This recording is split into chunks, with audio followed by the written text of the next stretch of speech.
Тарых барактары. Сыргаткан бул шаардын тарыхын көпчүлүк учурда сүлүк курттарга байланыштырышат. Тарых барактарын терең казып чыксак, такыр башка маалыматтарды табууга болот. Анда эмесе Сүлүктүү шаарынын тарыхы төмөнкүчө баяндалмакчы. Кыргыздар жаралгандан бери эрдигине сөз жеткис, баатыр эл болгондугу баарыбызга маалым. 715-жылы кыргыздардан Сүлүк деген баатыр чыгып, Түргөш каганатын түзөт. Кытай жазма булактарында Сүлүк кол алдындагы аскерлерге жана жөнөкөй элдерге сылык мамиле кылгандыгы жазылат.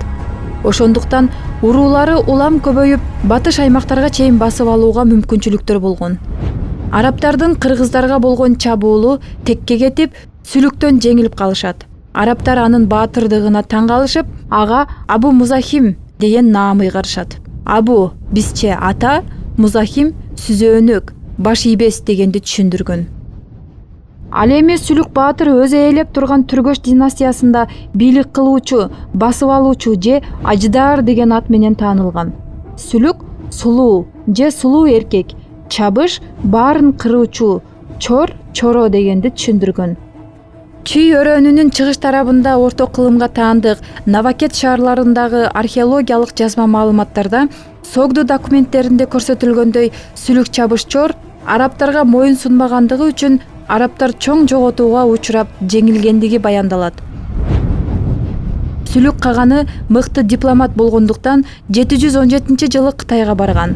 Ал өзүнү душман ашырбай тынчтык жолу менен чечүү үчүн 3 каган менен нике союзун түзөт. Биринчиси Ашина династиясынын кызына үйлөнөт. Экинчи никеси Билге кагандын кызы, ал эми үчүнчүсү Тибет падышасынын кыздары болгон.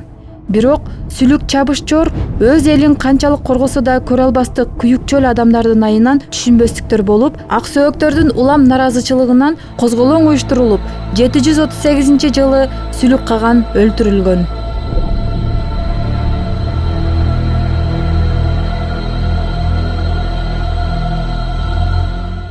Сүлүктүн өлүмү араб элине чоң ийгилик болуп, кайрадан кол салып басып алууга мүмкүнчүлүк болгон. Андан кийин Түргөш каганаты бүтүндөй солгундап, улам кол салуулардан кийин түргөштөргө чоң сокку болуп, улуу Сүлүк чабыш чор династиясы чачырандыга айланат.